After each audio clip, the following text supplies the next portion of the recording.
तो एपिसोड की शुरुआत में हम देखते हैं कि येतियान के सामने एक भयंकर बीस्ट था जिसने उसी के सामने एक छोटी लड़की के बाप को मार दिया था और सभी के सभी लोग उससे डरकर भाग रहे होते हैं। और उस आदमी की बॉडी को चबाने के बाद उस बीस्ट की नजर उस छोटी बच्ची पर पड़ती है जिसे मारने के लिए वो उस छोटी लड़की पे भी कूद पड़ता है। बट ये देख येतियान वहाँ बीच में आकर उस बच्ची को पकड़ लेता है, पर फिर भी वो भेड़िया उनके काफी करीब था जिससे येतियान बचने की उम्मीद खो बैठता है। पर तभी वहाँ पर एक आदमी आता है जो अपने हथियार लॉन्ग स्वॉर्ड से उस बीस्ट पर हमला करता है जिसे वो भेड़िया डॉज कर लेता है। और इसी के बीच में येतियान उस छोटी लड़की की दूरी भी उस भेड़िया से बच जाती है। एंड देन वो बीस्ट खूनी लाल आंखों से उस आदमी की ओर देख रहा होता है। बट वो आदमी थोड़ी ना कम था, वो भी उस बीस्ट की ओर गुस्से से भरी नजरों से घूर रहा होता है। एंड पीछे खड़ा येतियान उस आदमी से उसके बारे में पूछता है, जिसके रिप्लाई में वो आदमी बताता है कि लोग तो वैसे मुझे कैप्टन विंडवुल्फ के नाम से बुलाते हैं, मैं सिल्वर मून मिंग को संभाल लूंगा, तुम्हें बस उस लड़की का ध्यान रखना है। एंड देन वो उस भेड़िए से लड़ने के लिए आगे बढ़ता है और ये देख येतियान भी उस छोटी लड़की की आंखों को ढक देता है ताकि उसे और बुरी चीजें ना देखनी पड़े। वो भेड़िया और वो आदमी बराबरी से लड़ रहे थे। वो भेड़िया अपनी तेजी का खूब अच्छे से इस्तेमाल कर रहा था, पर वो आदमी अपनी ताकत से हर एक अटैक की बराबरी से टक्कर कर रहा था और वो भेड़िया वहाँ से भाग न जाए इसीलिए वो आदमी अपने टीममेट्स को भी बुला लेता है जो कि वहीं उसके ऑर्डर्स का इंतजार कर रहे थे। उसके टीममेट्स ने वहाँ पर आकर उस भेड़िए को पूरी तरह से घेर लिया था। 2-3 बंदे उस भेड़िए पे साथ में हमला करते हैं पर वो उनसे बचकर वहाँ से भागने लगता है, मगर फिर भी बाकी लोगों ने उसे घेरा था और जहाँ से वो भेड़िया भाग रहा होता है वो आदमी और उसके टीममेट्स वहाँ पर आकर सभी के सभी अपनी तलवारें उसके शरीर में घुसा देते हैं और उन्हें लगता है कि वो बीस्ट मर गया। पर तभी वो काफी ज्यादा जोर से चिल्लाने लगता है और उसके आसपास से काफी ज्यादा शक्तिशाली वेव्स निकल रही थी जिसे उस आदमी के मुताबिक बस्टिंग ब्लड कहते हैं। और उन वेव्स की वजह से सभी के सभी लोग उस बीस्ट से काफी ज्यादा दूर फेंके जाते हैं और वो बीस्ट पूरा लाल होकर वहाँ से काफी तेजी से भागने लगता है। लेकिन उस आदमी को इस चीज की बिल्कुल भी चिंता नहीं थी क्योंकि उसे पूरा भरोसा था कि वो बीस्ट यहाँ से भाग नहीं पाएगा। और तेजी से हवाओं में भागते हुए बीस्ट पर एक लड़की निशाना बनाए खड़ी थी और जब वो अपने तीर को उस पर छोड़ती है उसका निशाना बिल्कुल उस बीस्ट पर लगता है जिससे वो भेड़िया नीचे जमीन पे आके गिर जाता है। एंड फिर कुछ टाइम बाद वो आदमी वहाँ पर आकर उस निशाना लगाने वाली लड़की की तारीफ कर रहा होता है, पर येतियान की नजर उन फालतू चीजों को छोड़कर किसी और चीज पर थी। वो अपने सामने स्क्रीन में देख पा रहा होता है उस घायल पड़े बीस्ट की एबिलिटी के बारे में, शायद जिसे वो कॉपी भी कर सकता था।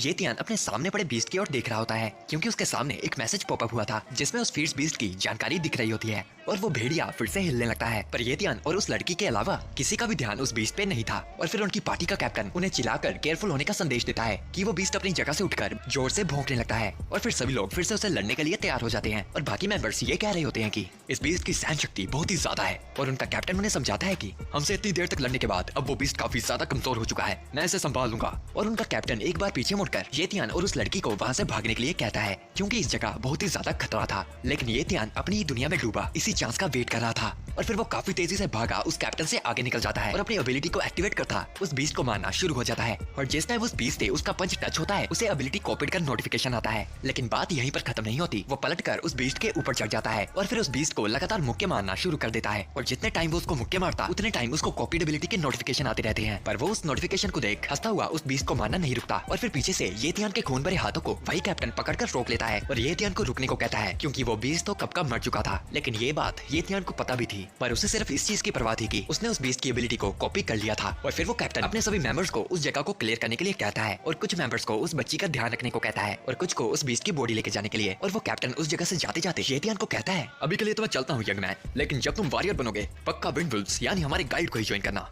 और येतियान जिसका आधा चेहरा बीस्ट के खून से भरा था खुशी से हाँ करता है और फिर वो पब्लिक बाथरूम में जाकर अपने आप को अच्छे से साफ करता है और फिर अपने अपार्टमेंट की ओर चल पड़ता है। एंड अपने अपार्टमेंट में आने के बाद वो अपनी प्यारी सी सोती बहन की ओर देखकर मुस्कुराता है और वो सोच रहा होता है कि मैंने पहली बार अपनी जिंदगी में एक फीड्स बीस्ट देखा, ये सच में हद से ज्यादा डरावने होते हैं। और फिर अपनी बहन को अच्छे से कंबल में ढकते हुए वो कहता है, लेकिन मुझे इसको बचाने के लिए कुछ भी करना पड़ेगा और जल्द से जल्द एक वॉरियर बनना पड़ेगा। और फिर अपने कमरे में आकर वो वापस से उस स्क्रीन को ओपन कर लेता है एंड सोच रहा होता है, क्या सच में एक फीड्स बीस्ट का टैलेंट एक इंसान के टैलेंट से कॉपी हो पाएगा? ये चीज करना खतरनाक थी, लेकिन इसका मतलब ये नहीं था वो इस चीज से डरकर उस बीस्ट के टैलेंट को कॉपी ही नहीं करेगा। फिर येतियान उस आने वाली दर्द को सहने के लिए तैयार हो जाता है क्योंकि उसे शक्तिशाली बनना था, जितना ज्यादा शक्तिशाली हो सके उतना, जितना ज्यादा तेज बन पाए उतना। और फिर येतियान अपने मुंह में एक कपड़ा डाल लेता है ताकि उसकी चीखें किसी को सुनाई न दे। वह येतियान को जो कि उस एबिलिटी को कॉपी करने के कारण हो रहा होता है और उसका दर्द इतना ज्यादा बढ़ने लगता है कि येतियान को अपनी टूटती हड्डियां महसूस हो रही होती है और उसका शरीर भी अपने आप को बदलने से रोक रहा था। और फिर उसकी पैर की हड्डियां पूरी टूटकर टेढ़ी होने लगती है और फिर उसे महसूस होता है कि उसके पैर की हड्डी भी टूट चुकी है। और फिर वो अपने पैर की तरफ देखता हुआ कहता है, क्या मैं इस एबिलिटी को कॉपी करने में फेल हो गया हूँ?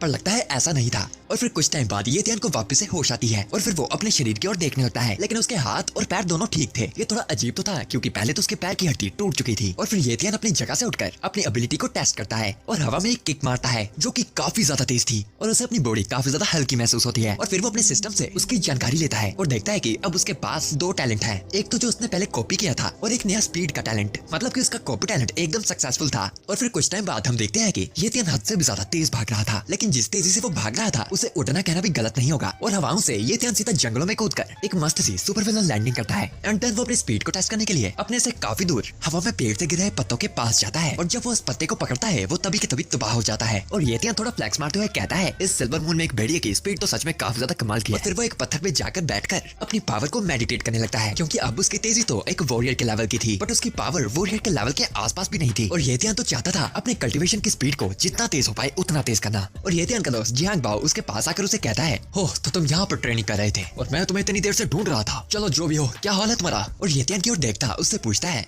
तो क्या तुम ज्यादा शक्तिशाली बनना चाहोगे? और अगर चाहते हो तो तुम्हें एक फीस बीस का ब्लड पीना चाहिए। और ये तियान को बताता है कि दरअसल मैंने भी पिया था और इसी वजह से मैं तुमसे ज्यादा पहले इंप्रूव हुआ हूँ। लेकिन ये तियान जियांग बाओ की बाकी फालतू बातों को छोड़ सिर्फ एक बात को सुनकर हैरान था कि एक फीस बीस का ब्लड ये भी कर सकता था, क्योंकि हाल ही में तो ये तियान की मुलाकात उस भेड़िए वाले फीस बीस से हुई थी जिसकी एबिलिटी को ये तियान ने कॉपी किया था। इसका मतलब ये तियान ने इतना बड़ा चांस वेस्ट कर दिया था। और फिर जियांग बाओ उसे बताता है, चिंता मत करो, उस बीस का ब्लड पाने का मेरे पास एक तरीका है, क्या तुम करना चाहोगे? जो कि ऑफ कोर्स ये तियान पाना चाहता था। और फिर उसे पता चलता है अथॉरिटीज ने सिटी के बाहर एक बेस खोला है ताकि वो एक ट्रायल रख पाए, और उस ट्रायल का प्राइस है उस फीस बीस्ट का ब्लड। और ये तियान जियांग बाओ से उस वाइल्ड एरिया का लेवल पूछता है जहाँ वो ट्रायल होगा। और जियांग बाओ के मानने से उस जगह का लेवल काफी ज्यादा कम था और ज्यादातर बीस्ट तो पहले ही मार दिए गए थे और सिर्फ एक सैवेज बीस्ट और उसका अंश एक फीस बीस्ट था। और ये तियान वहाँ जाने का प्लान तो बना लेता है, लेकिन जियांग बाओ ये तियान से चाहता था कि वो और ये तियान एक टीम के तौर पे साथ में वहाँ पर जाएं। लेकिन ये तियान की शक्ल देखकर ही साफ साफ जियांग बाओ को पता चल जाता है कि वो उसकी टीम को ज्वाइन नहीं करना चाहता था। और फिर ये तियान जियांग बाओ को प्यार से मना कर देता है, लेकिन इस बात से जियांग बाओ सच में उदास था, क्योंकि उसे ये तियान उसका सबसे करीबी दोस्त लगता था। और बेशक ये तियान भी यही मानता था, पर अगर वो दोनों सेम टीम में रहे तो उसकी एबिलिटीज के बारे में बाकियों को भी पता चल जाएगा, जिससे ये तियान की प्रॉब्लम्स बढ़ सकती थी। और ये तियान ये बिल्कुल भी नहीं चाहता था। और ये तियान अपने मन में कहता है, मुझे अब उस फीस बीस्ट का ब्लड जल्द से जल्द पाना। हमें एक महीने बाद का सीन दिखाया जाता है और हम देखते हैं फिफ्थ एकेडमी में ये तियान का टीचर उसे कह रहा होता है, अगर तुम्हें उस ट्रायल का नोटिस तक नहीं मिला तो इसमें साइन अप करने की भी कोई जरूरत नहीं। और आखिर ये खबर फैला कौन रहा है? और ये तियान ये सुनकर अपने टीचर की ओर घूरता कहता है, टीचर अब तो मैं एक वॉरियर बन चुका हूँ और अब मेरे पास इस ट्रायल में शामिल होने का हक है। और ये तियान की इस बात को सुनकर उसका टीचर अजीब तरीके से हंसता है और अपनी जगह से उठता कहता है, मैंने सोचा था कि मैं तुम लोगों को थोड़ी देर और जीने दूंगा, पर क्या ही करें जब तुम बावले बच्चों को खुद मरने का शौक हो तो। और फिर वो टीचर ये तियान के मुंह पर एक कागज फेंकता है जो कि एक लाइफ और डेथ का कॉन्ट्रैक्ट था। और फिर वो टीचर अपनी चाय को पीता हुआ ये तियान को कहता है, अगर तुम ट्रायल को ज्वाइन करना चाहते हो तो इस पे साइन कर दो और फिर इस साइन के बाद तुम्हारी मौत की जिम्मेदारी तुम्हारी ही होगी। और ये तियान उसी वक्त वो करने के लिए मान जाता है, जिसे सुनकर वो टीचर गुस्से में ये तियान की ओर चिल्लाते हुए कहता है, अगर मरने से डर नहीं लगता तो यहाँ से दफा हो जाओ और फालतू में मेरा टाइम वेस्ट मत करो। और अगले ही सीन में हम देखते हैं ये तियान वहाँ से बाहर आ चुका था और उसके चेहरे पे एक बड़ी वाली स्माइल थी, और वो इसलिए थी क्योंकि वो ट्रायल को ज्वाइन करने वाले साइन करके आ गया था। और दूसरी तरफ ये तियान का टीचर उस साइन की तरफ देखता कहता है, तुम बच्चों को लगता होगा ये ट्रायल तुम जैसे लोगों के लिए है, सच में बेवकूफ लोग। और ये कहता है वो काफी अजीब तरह से मुस्कुराने लगता है। और कुछ टाइम बाद हम देखते हैं ये तियान की बहन येयू अपनी नींद से जागती है और फिर अपने बिस्तर से उठने के बाद वो अपने भाई को जगाने चलती है। और रास्ते में ही किचन आता था और येयू देखती है कि वहाँ पर पहले से खाना बना पड़ा था, जो कि ऑफ कोर्स उसके बड़े भाई ने बनाया था। पर फिर येयू की नजर पड़ती है एक स्लिप पर, जिस पर ये तियान ने उसके लिए एक मैसेज छोड़ा था, मैं अकेडमी में एक एक्टिविटी के लिए रुका हूँ और मैं 3 दिन के बाद वापस आ जाऊंगा। और फिर ये पढ़कर येयू अपने भाई के लिए विश करती है कि वो जहाँ भी हो सही सलामत हो। और दूसरी तरफ एक अंधेरी जगह में जहाँ पर सभी जगह टूटी फूटी बिल्डिंग सी थी, और उन टूटी और डरावनी बिल्डिंग्स के निचली तरफ हम देखते हैं काफी ज्यादा ट्रायल के लिए इकट्ठे हुए लोगों को। और उसी जगह ये तियान भी मौजूद था और वो वहाँ पर इतने सारे लोगों को देखकर हैरान था। और उसके पीछे खड़ा जियांग बाओ उसे कहता है, हाँ यहाँ पर सभी अकेडमीज के लोग आए हैं। और फिर एक बंदा फिफ्थ अकेडमी को वहाँ पर देख के मुस्कुरा रहा होता है, क्योंकि उसके मुताबिक फिफ्थ अकेडमी एक लोएस्ट लेवल की अकेडमी है। और वो कहता है, आखिर एक कचरा अकेडमी यहाँ पर क्या कर रही है? और उसका गार्ड उसकी बात का साथ देता कहता है, यंग मास्टर, इस ट्रायल में हम मॉन्स्टर्स का ही नहीं बल्कि लोगों का भी शिकार कर सकते हैं, तो जितने कमजोर लोग होंगे उतना ही सही रहेगा।